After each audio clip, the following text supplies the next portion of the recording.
Hi hello ನಮಸ್ತೆ ಎಲ್ರಿಗೂ ಕೂಡ ನ್ಯೂಸ್ 18 ಡಿಜಿಟಲ್ ಕಾಂಟೆಂಟಿಗೆ ಸ್ವಾಗತ. ನಾನು ಆಶಿಕ್ ಮುಲ್ಕಿ. ಈ ಬಾರಿಯ IPL ಸೀಸನ್ ಶುರುವಾಗಿದೆ. ಈಗಾಗಲೇ ಲೀಗ್ ಹಂತದ ಪಂದ್ಯಗಳು ಕೂಡ ನಡೀತಾ ಇರುವಂಥದ್ದು. ಈಗ ಎಲ್ಲ ಬಾರಿಯಂತೆ ಈ ಬಾರಿಯೂ ಕೂಡ ಬಹಳ ದೊಡ್ಡ ಪ್ರಮಾಣದ ವೀಕ್ಷಕರ ಸಂಖ್ಯೆ IPLಗೆ ಇದೆ ಅನ್ನುವಂಥದ್ದು ನೋಡುವಾಗ ಗೊತ್ತಾಗುತ್ತೆ. ಸೊ ಈಗ IPL ವಿಚಾರ ಯಾಕೆ ನಿಮ್ಮ ಮುಂದೆ ಹೇಳ್ತಾ ಇದ್ದೀನಿ ಅಂತಂದರೆ, ಬೆಂಗಳೂರಿನಲ್ಲೂ ಕೂಡ 5 ಪಂದ್ಯಗಳಿಗೆ ಅವಕಾಶ ಕೊಟ್ಟಿದ್ರು. ಸೊ ಈಗಾಗಲೇ ಒಂದು ಓಪನಿಂಗ್ ಸೆರೆಮನಿ ಅಂದರೆ ಓಪನಿಂಗ್ ಪಂದ್ಯ ಈಗಾಗಲೇ ನಡೆದಿದೆ RCB ಮತ್ತು SRH ನಡುವೆ. ಇದೀಗ 2ನೇ ಪಂದ್ಯ ಭಾನುವಾರದ ದಿನ ನಡೀತಾ ಇದೆ. ಸೊ ಈ ಹಿನ್ನೆಲೆಯಲ್ಲಿ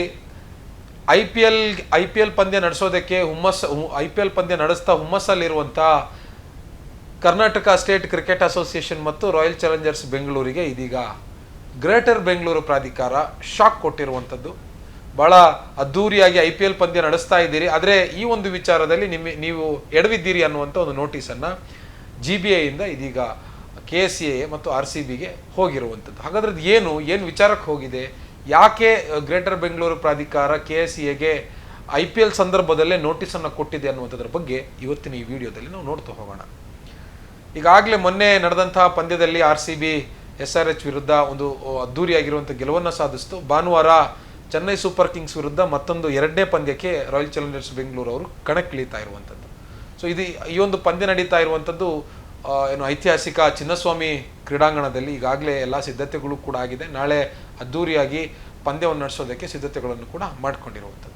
ಸೊ ಈ ಚಿನ್ನಸ್ವಾಮಿ ಕ್ರೀಡಾಂಗಣದಲ್ಲಿ ಪಂದ್ಯಗಳನ್ನು ನಡೆಸುವಂಥ ಸಂದರ್ಭದಲ್ಲಿ, ಮುಖ್ಯವಾಗಿ IPL ಪಂದ್ಯಗಳನ್ನು ನಡೆಸುವಂಥ ಸಂದರ್ಭದಲ್ಲಿ ಕೇವಲ ಚಿನ್ನಸ್ವಾಮಿ ಅಂತಲ್ಲ, ಯಾವುದೇ ಕ್ರೀಡಾಂಗಣದಲ್ಲಿ ಪಂದ್ಯಗಳನ್ನು ನಡೆಸುವಂಥ ಸಂದರ್ಭದಲ್ಲಿ ಅಲ್ಲಿ ವಿವಿಧ ಬ್ರ್ಯಾಂಡ್ಗಳನ್ನು ಜಾಹೀರಾತುಗಳ ಮೂಲಕ ಪ್ರದರ್ಶಿಸುವಂಥದ್ದು ಒಂದು ಸಂಪ್ರದಾಯ. ಅಂದರೆ IPL ಅಥವಾ ಕ್ರಿಕೆಟ್ ಅಂದ್ರೇ ಒಂದು ಕಮರ್ಷಿಯಲ್ ಸ್ಪೇಸ್. ಅದು ಅಲ್ಲಿರುವಷ್ಟು ಕಮರ್ಷಿಯಲ್ ಸ್ಪೇಸ್ ಭಾರತದಲ್ಲಿ ಮತ್ಯಾವ ಕ್ರೀಡೆಗೂ ಅಥವಾ ಮತ್ಯಾವ ವಿಚಾರಕ್ಕೂ ಇಲ್ಲ ಅನ್ನುವಂಥದ್ದು ಭಾಳ ಸ್ಪಷ್ಟವಾಗಿರುವಂಥ ವಿಚಾರ.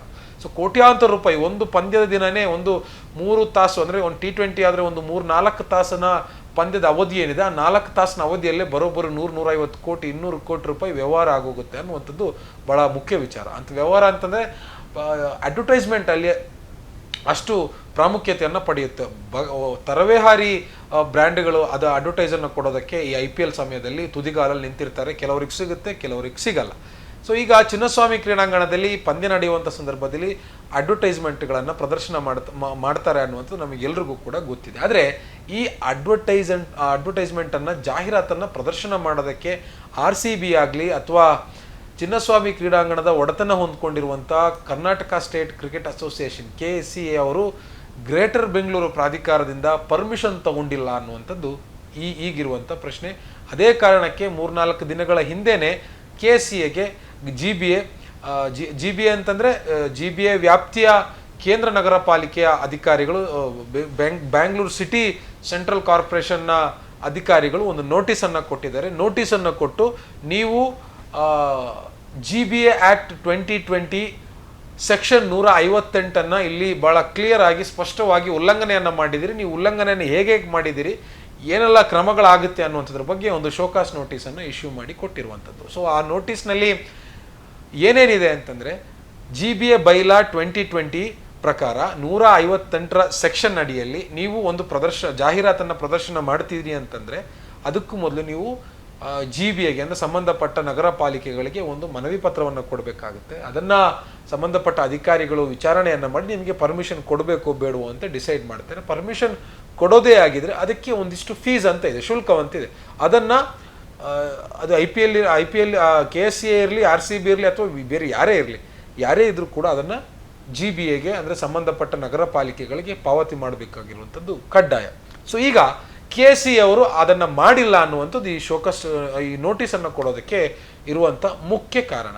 ಸೊ ಈಗ ಅಲ್ಲಿರುವಂಥ ಇಷ್ಟು ವರ್ಷಗಳ ಕಾಲ ಬೆಂಗಳೂರಿನಲ್ಲಿ ಎಷ್ಟು IPL ಪಂದ್ಯಗಳು ನಡೆದಿದ್ದಾವೋ ಯಾವ ಸಮಯದಲ್ಲೂ ಕೂಡ ಈ ಒಂದು ಕಾನೂನನ್ನು ಪಾಲನೆ ಮಾಡಿಲ್ಲ ಅನ್ನುವಂಥದ್ದು GBA ವಾದ. ಸೊ ಹೀಗಾಗಿ ಈ ವರ್ಷ ನಡೀತಾ ಇರುವಂಥ IPL ಪಂದ್ಯ ಏನಿದೆ, ಸೊ ಈ ಪಂದ್ಯ ನಡೆಯುವಂಥ ಸಂದರ್ಭದಲ್ಲಿ ಪ್ರದರ್ಶನಗೊಳ್ಳುವಂಥ ಜಾಹೀರಾತಿನ ಒಟ್ಟು ಮೊತ್ತದ, ಫಾರ್ ಎಕ್ಸಾಂಪಲ್ 100 ರೂಪಾಯಿ ಇವತ್ತು ನಮಗೆ ಆದಾಯ ಬರುತ್ತೆ ಅಂತಂದರೆ IPL ಮ್ಯಾಚ್ ನಡೆಯುವಂಥ ಸಂದರ್ಭದಲ್ಲಿ ಜಾಹೀರಾತಿನ ಮೂಲಕವಾಗಿ 100 ರೂಪಾಯಿ ನಮಗೆ ಬರುತ್ತೆ ಅಂತಂದರೆ 25% ಅಂತಂದರೆ 100 ರೂಪಾಯಿಗೆ 25 ರೂಪಾಯಿ ನಮಗೆ ಕೊಡಬೇಕು ಅನ್ನುವಂಥದ್ದು GBA ವಾದ.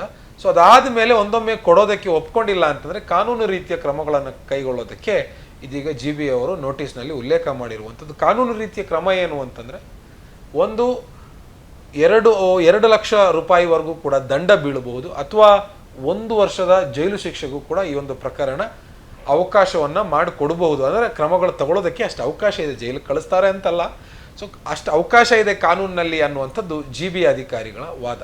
ಸೊ ಇದಕ್ಕೆ ಇನ್ನೂ ಕೂಡ KSCA Karnataka state cricket association ಕಡೆಯಿಂದ ಯಾವುದೇ ಸ್ಪಷ್ಟನೆ ಬಂದಿಲ್ಲ. ಅದಕ್ಕೆ ಆ GBA ಅಧಿಕಾರಿಗಳು ಕೊಟ್ಟಿರುವಂಥ ನೋಟಿಸ್ಗೆ ಯಾವುದು ಉತ್ತರವನ್ನು ಇದುವರೆಗೂ KSCA ಪದಾಧಿಕಾರಿಗಳು ಕೊಟ್ಟಿಲ್ಲ. ನೋಟಿಸ್ ಕೊಟ್ಟು 7 ದಿನಗಳ 1 ವಾರದ ಒಳಗಾಗಿ ಉತ್ತರವನ್ನು ಪ್ರತಿಕ್ರಿಯೆಯನ್ನು ಕೊಡೋದಕ್ಕೆ ನೋಟಿಸ್ನಲ್ಲಿ GBA ಅಧಿಕಾರಿಗಳು ಹೇಳ್ಕೊಂಡಿದ್ದಾರೆ. ಆದರೆ ಇದುವರೆಗೂ ಕೂಡ 3-4 ದಿನ ಆಯ್ತು ಈಗ ನೋಟಿಸ್ ಕೊಟ್ಟು, ಇದುವರೆಗೂ ಕೂಡ KSCAಯಿಂದ ಯಾವುದೇ ಸ್ಪಷ್ಟತೆ ಅಥವಾ ಪ್ರತಿಕ್ರಿಯೆಗಳು ಬಂದಿಲ್ಲ. ಭಾನುವಾರ ದಿನ ಮತ್ತೊಂದು IPL ಮ್ಯಾಚ್ ನಡೀತಾ ಇದೆ, ರಾಯಲ್ ಚಾಲೆಂಜರ್ಸ್ ಬೆಂಗಳೂರು ವರ್ಸಸ್ ಮತ್ತು ಚೆನ್ನೈ ಸೂಪರ್ ಕಿಂಗ್ಸ್ ನಡುವೆ. ಬಹುಶಃ ಇದೊಂಥರ ಇಂಡಿಯಾ ಪಾಕಿಸ್ತಾನ್ ಮ್ಯಾಚ್ ಇದ್ದಾಗೆ, ಬದ್ಧ ವೈರಿಗಳ ಕಾದಾಟ ಅಂತೀವಲ್ಲ, ಸೊ ಅದೇ ಥರ. ಸೊ ಸಹಸ್ರಾರು ಸಂಖ್ಯೆಯಲ್ಲಿ ಆಲ್ಮೋಸ್ಟ್ ಇಡೀ ಸ್ಟೇಡಿಯಂ ಹೌಸ್ಫುಲ್ ಇರುತ್ತೆ. ಸೊ ಹಾಗಾಗಿ ಇದರಲ್ಲೂ ಕೂಡ ಅತಿ ಹೆಚ್ಚು ಅಡ್ವರ್ಟೈಸ್ಮೆಂಟ್ಗಳು ಪ್ರದರ್ಶನ ಆಗುತ್ತೆ. ಸೊ ಇದರ ಶುಲ್ಕ ನಮಗೆ ನ್ಯಾಯಯುತವಾಗಿ ಬರಬೇಕಾಗಿರುವಂಥದ್ದು ನಮಗೆ ಬರಲಿ ಅನ್ನುವಂಥದ್ದು GBA ವಾದ. ಆದರೆ ಕರ್ನಾಟಕ ಸ್ಟೇಟ್ ಕ್ರಿಕೆಟ್ ಅಸೋಸಿಯೇಷನ್ ಏನು ಮಾಡುತ್ತೆ ಕಾದು ನೋಡಬೇಕಾಗುತ್ತೆ. ನಿರ್ಭೀತ, ನಿಷ್ಪಕ್ಷಪಾತ, ವಿಶ್ವಾಸಾರ್ಹ ಸುದ್ದಿಗಳಿಗೆ ಮತ್ತೊಂದು ಹೆಸರಾಗಿರುವಂತ News18 ಕನ್ನಡ ಈಗ ಆಪ್ನಲ್ಲೂ ಲಭ್ಯವಿದೆ.